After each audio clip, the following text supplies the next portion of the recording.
வணக்கம் மகளே. திருப்பத்தூர் மாவட்டம் திருமலைக்குப்பம் கிராமத்தை சேர்ந்தவங்க தான் சாந்தி. இவங்க கடந்த திங்கட்கிழமை மாலை ஆம்பூர் பேருந்து நிலையத்திலேருந்து தன்னுடைய சொந்த ஊருக்கு பயணம் செஞ்சு வீட்டுக்கு போயிருக்காங்க. வீட்டுக்கு போன பிறகு தான் அவங்க தன்னுடைய பையை செக் பண்ணும்போது அதில் அவங்களுடைய பர்ஸை காணோம். அந்த பர்ஸில் கிட்டத்தட்ட 3 சவரன் தங்க நகைகள் இருந்திருக்கு. அது காணாமல் போயிருப்பதை பார்த்து அவங்க அதிர்ச்சி அடைந்திருக்காங்க. ஒருவேளை நம்ம வந்த பஸ்ஸில் ஏதாவது தவற விட்டுருப்போமோ அப்படின்னு சொல்லிட்டு உடனே என்ன பண்ணியிருக்காங்கன்னா ஆம்பூர் பேருந்து நிலையத்துக்கு வந்திருக்காங்க. அவங்க ட்ராவல் பண்ணிவிட்டு அவங்க வீட்டுக்கு போன அந்த பேருந்தை கண்டுபிடிச்சி அந்த பேருந்துடைய டிரைவர்கிட்டையும் நடத்துனர்கிட்டையும் போய் கேட்டிருக்காங்க. இந்த மாதிரி நான் நேற்று மாலை உங்களுடைய பஸ்ஸில் தான் நான் என்னுடைய வீட்டுக்கு போன இடத்துல என்னுடைய பர்ஸை காணோம். ஒருவேளை இந்த பஸ்ஸில் எதுவும் கடந்துச்சா, யாராவது எடுத்து கொடுத்தாங்களா அப்படின்னு சொல்லி கண்ணீர் மல்க கேட்டிருக்காங்க. அப்போது அந்த நடத்துனர் சொல்லியிருக்காங்க, இல்லைம்மா யாருமே எடுத்து கொடுக்கல, நான் தான் பஸ்ஸில் எல்லோரும் என்னென்னு செக் பண்ணி பார்த்தேன், நீங்கள் சொல்கிற மாதிரி பர்ஸ் எதுவுமே அங்கே இல்லையே அப்படின்னு அந்த நடத்துனர் சொல்லியிருக்காரு. உடனே அந்த பெண் அங்கேயே கதறி எழுதியிருக்காங்க. நான் எத்தனையோ தடவை செய்திகளெல்லாம் பார்த்துருக்கேனே, இந்த மாதிரி தவற விட்ட நகையை நடத்துனர் மீட்டு கொடுத்தாரு, டிரைவர் மீட்டு கொடுத்தாரு, இந்த மாதிரி எத்தனையோ செய்திகளை நான் பார்த்துருக்கேன். அதே மாதிரி என்னுடைய நகையும் கிடச்சிடும்னு சொல்லி நம்பிக்கையோடு வந்தனே, இப்படி என்னுடைய நகை இல்லைன்னு சொல்லிட்டீங்களே அப்படின்னு சொல்லி கதறி எழுதியிருக்காங்க.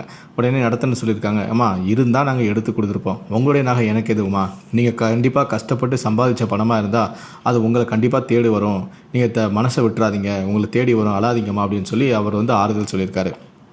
எனக்கு மட்டும் இப்படியே நடக்குது அப்படின்னு சொல்லி அந்த சாந்தி அழுதுகிட்டே அந்த ஆம்பூர் பேருந்து நிலையத்தை விட்டு வெளியே வந்திருக்காங்க. வெளியே வந்தவங்களால துக்கம் தாங்க முடியல. அப்போ பக்கத்தில் இருந்த ஒரு பெரிய கல் மேலே உட்காந்துக்கிட்டு ரொம்ப அழுதுகிட்டே இருந்திருக்காங்க. இந்த மாதிரி என்னுடைய நகை போயிடுச்சு, 3 சவரன் நகையாச்சுன்னு இவ்வளோ கஷ்டப்பட்டு சம்பாதிச்சு சேர்த்த போனோம், கொஞ்சம் கொஞ்சமாக சேர்த்து நகையை வாங்கினேனே, இப்படி தொலைஞ்சு போச்சு அப்படின்னு சொல்லி அந்த கல்லில் உட்காந்து அழுதுட்டு இருந்திருக்காங்க. அப்போ அந்த பக்கமாக ஒரு நபர் சொல்லியிருக்காங்க, அம்மா உங்கள் நகை காணா போச்சுன்னு சொல்லி இப்படி நீங்கள் உட்காந்து அழுதுகிட்டே இருந்தீங்கன்னா உங்கள் நகை கிடைக்காது, நீங்கள் நேராக போயிட்டு போலீஸ் ஸ்டேஷனில் போய் கம்ப்ளைண்ட் பண்ணுங்கள், அவங்க முயற்சி பண்ணி உங்களுடைய நகையை மீட்டு கொடுப்பாங்க அப்படின்னு சொல்லி அப்போ ஒரு நபர் சொல்லியிருக்காரு. உடனே அவங்க கூட வந்த நபர்கள் எல்லாருமே, ஆமாம் அவர் சொல்கிறது கரெக்டு தான், சரி வாங்க நம்ம நேராக போய் போலீஸ் ஸ்டேஷன் கம்ப்ளைண்ட் பண்ணலாம் அப்படின்னு சொல்லி நேராக போலீஸ் ஸ்டேஷன் போயிருக்காங்க.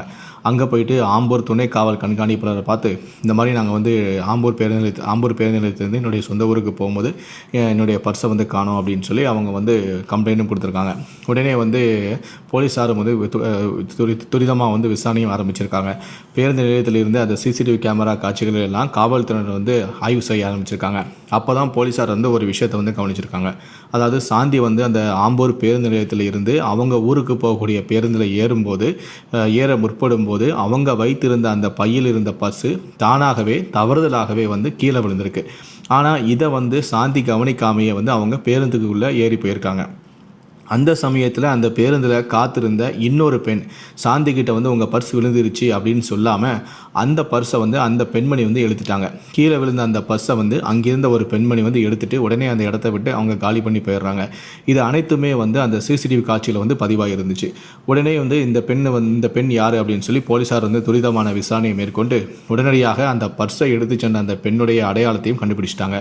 உடனே அந்த பெண்ணை வர வச்சு, இந்த மாதிரி சிசிடிவியில் பதிவாயிருக்கு, நீங்கள் இந்த பெண்ணுடைய பர்ஸை எடுத்திருக்கீங்க, ஒழுங்காக அவங்களுடைய நகையை நீங்கள் கொடுத்துருங்க, இல்லைனா உங்கள் மேலே திருட்டு வழக்கு பதிவு செய்யப்படும் அப்படின்னு சொல்லி போலீஸார் அந்த பெண்ணை மிரட்டியிருக்காங்க. அதாவது அந்த பெண்ணை எச்சரிச்சிருக்காங்க. உடனே அந்த பெண்ணு பயந்து போய், இல்லை சார் நான் திருடலாம் இல்லை, கீழே கடந்துச்சே நான் எடுத்துட்டேன், நான் திருடவே இல்லையே அப்படின்னு சொல்லியிருக்காங்க. சரிம்மா நீங்கள் சிசிடிவி கேமராவில் பதிவாக இருக்குது, நீங்கள் உடனே அந்த பெண்ணுடைய நகையை கொடுத்துருங்க அப்படின்னு சொல்லியிருக்காங்க. அந்த பெண்ணும் உடனே அவங்க கீழே கலந்து எடுத்து அந்த நகையை கொடுத்துருக்காங்க. உடனே அந்த காவல்துறை அந்த நகையை கைப்பற்றிய காவல்துறையினர் உடனே சாந்திக்கு ஃபோன் பண்ணி, இந்த மாதிரி உங்கள் நகை கிடச்சிருச்சுமா வாங்க அப்படின்னு சொல்லி கூப்பிட்ருக்காங்க. அந்த பெண்ணும் சந்தோஷமாக வந்திருக்காங்க. நகை கிடைத்த மகிழ்ச்சியில் சாந்தி கண்ணீர் மல்க அந்த டிஎஸ்பியான சரவணனுடைய காலிலே விழுந்து நன்றி தெரிவிச்சிருக்காரு. அவர் இந்தாங்கம்மா உங்கள் நகை கிடச்சிருச்சு, உங்கள் பர்ஸும் இதுதான் அப்படின்னு சொல்லிட்டு அந்த பர்ஸையும் நகையும் அந்த காட்டினதுமே அந்த பெண்ணு சந்தோஷம் தாங்க முடியல, கண்ணில் கண்ணீராக வடிது.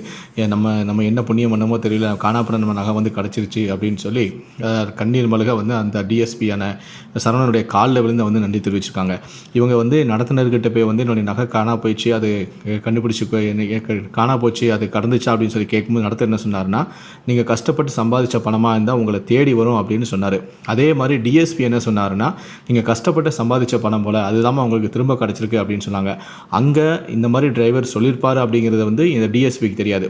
ஆனால் டிஎஸ்பி நீங்கள் கஷ்டப்பட்டு சம்பாதிச்ச பணம் உங்களை தேடி வந்துருச்சுமா அப்படின்னு சொல்லி சொன்ன உடனே அந்த பெண்ணுக்கு அந்த விஷயம் ஞாபகத்து வருது. அவர் சொன்னார், கஷ்டப்பட்டு சம்பாதிச்சுன்னா கண்டிப்பாக உங்களை தேடி வரும் அப்படின்னு சொன்னார், அது நடந்துருச்சு அப்படின்னு சொல்லி அதை நினச்சி சாந்தி வந்து கண் கலங்கி அழுதுகிட்டே இருக்கிறாங்க. ஆம்பூர் துணை காவல் கண்காணிப்பாளர் சரவணன் வந்து அந்த தங்கை நகையை தவறவிட்ட அந்த சாந்தியிடம் 3 சவரன் தங்கங்களையும் ஒப்படைச்சார். இதனைத் தொடர்ந்து அந்த கண்ணீர் விட்ட சாந்தி வந்து துணை காவல் கண்காணிப்பாளர் சரவணன் காலில் விழுந்து அவருக்கு நன்றி தெரிவிச்சுட்டு அங்கே இருந்து போனாங்க. தற்போது புகார் அளித்த கிட்டத்தட்ட ஒரு 24 மணி நேரத்திலேயே வந்து 3 சவரன் நகையை மீட்டெடுத்த ஆம்பூர் துணை காவல் கண்காணிப்பாளர் டீமுக்கு தற்போது சமூக வலைத்தளங்களில் வந்து பாராட்டுகள் குவிஞ்சிட்டு வருது. உடனடியாக ஆக்ஷன் எடுத்த ஆம்பூர் துணை காவல் கண்காணிப்பாளரான சரவணனை நீங்கள் பாராட்டணும் அப்படின்னு நினச்சிங்கன்னா, அதாவது டிஎஸ்பியான சரவணன் அவர்களை நீங்கள் பாராட்டணும் அப்படின்னு நினச்சிங்கன்னா இந்த வீடியோக்கு ஒரு லைக் கொடுத்துட்டு உங்களுடைய பாராட்டுகளை கீழே இருக்கக்கூடிய கமெண்ட் செக்ஷனில் மறக்காமல் சொல்லுங்கள்.